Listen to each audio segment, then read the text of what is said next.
Today's Jewish Forum, we ask, does the ADL deserve now support or criticism?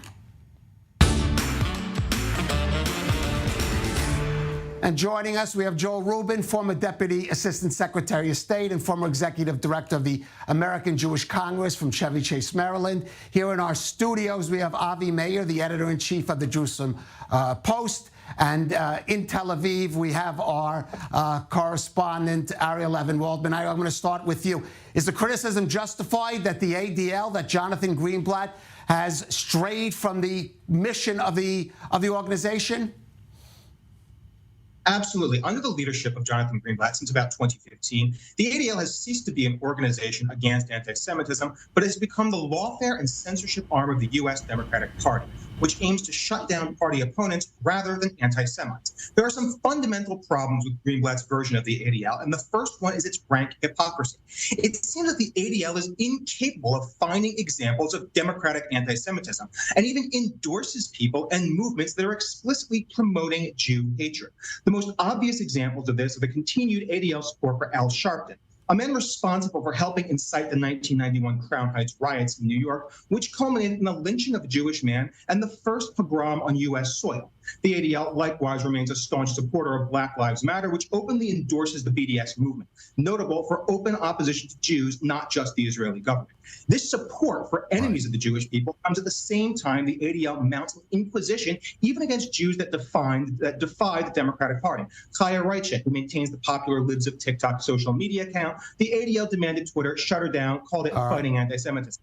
The ADL's criticized Ben Shapiro, another Jewish columnist on the right. And notably in 2020, and I have to mention this one, the ADL head of Jewish outreach at the time, Tema Smith, went as far as to say Jews criticizing the massively disproportionate rate of Black attacks and anti-Semitic reasons against Jews were in fact racists for noticing. Ariel, I want to go over to Joel. Joel, you've heard a lot from Ariel. Your view on the ADL and specifically Jonathan Greenblatt's leadership? Sure, and Kalev, this is a great forum. Thank you, and my appreciation to my colleague guests as well. It comes as news to me that somehow the ADL is an organ of the Democratic Party. The ADL had spent years, decades, in fact, attacking progressives and attacking Democrats for positions on Israel. So to hear these kinds of smears, these memes, is new information. Thank you very much. Quite frankly, the ADL, in many ways, is an organization that is stuck in the middle. It's getting it from both sides. It's getting it from the left. It's getting it from the right. I'm not going to say in this answer whether or not I think they're doing a good job. But when it comes to calling out Elon Musk and white supremacists, I think they're on firm ground. And calling out Libs of TikTok, which is a hate screed Twitter page that attacks people and doxes them, that's not against the right. That's about protecting people. And I think that's the big point here, is that the ADL historically is one of the major Jewish organizations in this country that has helped the Jewish community of the United States to be safe in our own country. Now, I've been here my whole life. My great-grandparents came here as young children in the early 1900s to the United States, and that's the core mission of ADL. Where it's gone off the rails is fusing Israel advocacy with the fight against anti-Semitism here at home in the United States, and that's where it's run into problems across the board. If it moves off the Israel advocacy agenda as its primary focus and focus on anti-Semitism in the United States, that would put it on safer ground. But it's caught up in twists and turns, and as a result, it's getting hit by both sides. And really, its mission is a bit askance. Right. Avi, in a writing in the Jerusalem Post recently, you seem to stake a middle ground, saying the ADL has made missteps, but now is not the time to be attacking, or it is the time now to be supporting it. I think that's exactly right, Clev. You know, you had in your intro suggested that perhaps this is the moment to pivot to either criticism or support. And I don't think any organization is above criticism. And I certainly think that the ADL has made certain missteps along the way and over the years, as your correspondent mentioned earlier. But I think it's important to look at what this moment actually represents. And I think it is notable that the organization is coming under attack from both the far right and the far left. Just a few years ago, the organization was targeted by a campaign that called on progressive organizations to, quote, drop the ADL because they perceived it as being in opposition to some of the more progressive elements of the political scene in the United States. This current campaign, the Ban the ADL campaign, is coming from the far right, white supremacists and their ilk, and of course being amplified by the X owner, Elon Musk. I think that should tell us a lot about this moment in time and exactly what our response should be. They're targeting the ADL not because of their political stances or their positions on this or that individual, but because they are a noticeably and visibly Jewish organization. That's the end of the day. That's what we need to be thinking about at the moment. And at this particular moment in time, as we are being besieged by both the right and the left, as anti-Semitism is rearing its ugly head across the political spectrum, this is the time to stand with organizations that are being attacked by those anti-Semites, and ADL is certainly the most prominent organization that is being targeted in that way at this time. All right, I think we all agree, or there's agreement that the ADL should be defended from anti-Semites and extremists. But let's look at a more thorny issue: the dispute with Elon Musk over X, or formerly Twitter. Ariel, do you think the ADL is on the right ground in its criticism of Elon Musk, or that Elon Musk has a case in saying that he's defending free speech against a politicized group? Ultimately, you have some points in both directions. And Avi points out an absolute fundamental truth that many of the people attacking the ADL are not attacking them for legitimate reasons. They are attacking them because they see them as, in a sense, a facsimile or a proxy for Jews everywhere. The problem is, and this is what you see with the ADL's activism, including on Twitter, they have claimed that mantle for themselves. When they go up against Elon Musk, or they attempt to censor content on the internet, what they are fundamentally doing is attempting to censor political speech, even when that political speech happens to be absolutely despicable.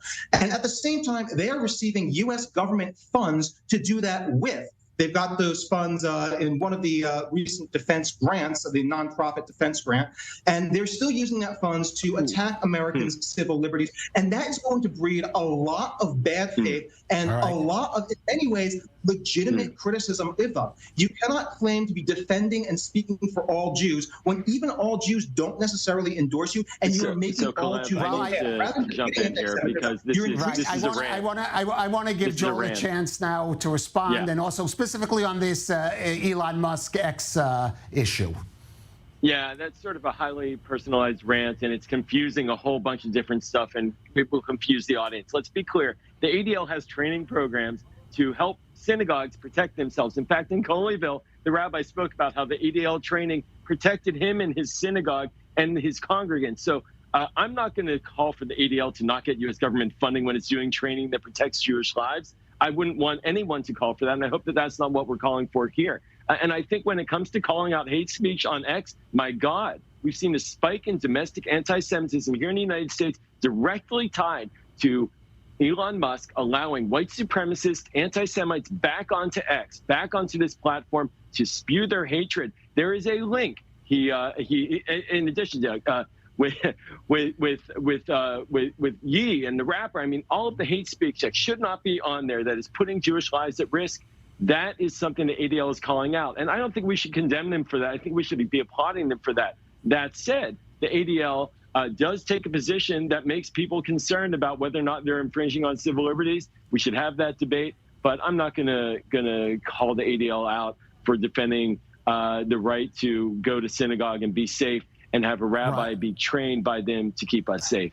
But I absolutely must interject and say the point of this that we're calling them out for is because of their thoroughly uneven application of this so-called principle of theirs. Well, let me anti-Semitism from the left. Well, let me go to Avi Mayer, because you're a newspaper editor. You have to deal with these questions of what's free speech, what's incitement. In the dispute between Elon Musk and the ADL, who should the Jewish community be supporting in that debate or discussion? Look, free speech is critical in any democratic society, certainly in the United States, where both Elon Musk and Jonathan Greenblatt are based. And I don't think there's any argument over the importance of that principle in the conduct of a robust democratic debate. What is I think in question here is the question of whether we are enabling the platform owned by Elon Musk to serve as a platform for hate, not only for hate, but for violent incitement against Jews. And I think, as we mentioned earlier, the ADL has done critical work in protecting Jewish lives, not only in America, but around the world. That is work that continues in a variety of different ways, including in their advocacy on the importance of ensuring that this platform is free of anti-Semitism, free of hate speech, and certainly hate speech that could be used to incite violence. I think that is certainly an appropriate use of the ADL's time and resources. That is is why they exist. They exist in order to combat hate in all its forms, including anti-Semitism. And I think ultimately that is at the very crux of this debate. And if you look at the actors that are in opposition to the ADL, they are not good faith actors. They are, for the most part, white supremacists, neo-Nazis, the people who you would not want to be caught in an elevator with. These are the people who are driving these campaigns. And yes, they are certainly being elevated and amplified by Elon Musk, and that is despicable. And I do not think that the Prime Minister of Israel should be engaging with him in such a robust way without actively calling out that activity. But at the end of the day, that's what's behind it. And it's not really about free speech. That is certainly an issue that, has been mentioned earlier, should be discussed openly and should be the subject of debate. But when you attack them because they are a proxy for the Jewish community, and that is what we must stand robustly against. All right, in the brief time left, 30 seconds to each of you, the basic question: should the ADL be supported or primarily criticized at this time? Ariel. Look, ultimately, the ADL needs support, but Jonathan Greenblatt does not. And if the ADL wants to maintain any semblance of any sort of honesty in this, they need a leadership that's not so openly partisan if they want to try to make any claim to speak for the Jewish people. All right, Joel, your final statement. Yeah, no, look, we should be backing up the ADL and calling out the ADL when necessary as well. But we need to be clear. There is a rise in anti-Semitism here in the United States, and it's directly tied to white supremacist extremism. The ADL is calling that out, and that's why they're getting hit, as Avi said, so hard by the right, because the right doesn't want to own the fact that they are the drivers of the biggest threats against the Jewish community right now in the United States. Avi, this is like so much, this has become a highly partisan discussion. Is there a middle ground that you can state here that maybe can bring both sides together? I think for the most part, the ADL does occupy that middle ground. The fact that they are receiving such fervent criticism from both the right and the left, that they're perceived by the right as being too much on the left and by the left as being too much on the right, I think that indicates that they're in pretty much the right place. I think they deserve our support at this time. We should criticize them when necessary, but at the end of the day, they're being targeted because they're a Jewish organization, and that should give us all the reason we need to support them at this time. All right. I want to thank all our guests for this thoughtful discussion. Avi Mayer of the Jerusalem Post, Joel Rubin, and our Ariel Levin Waldman, who is in Cologne.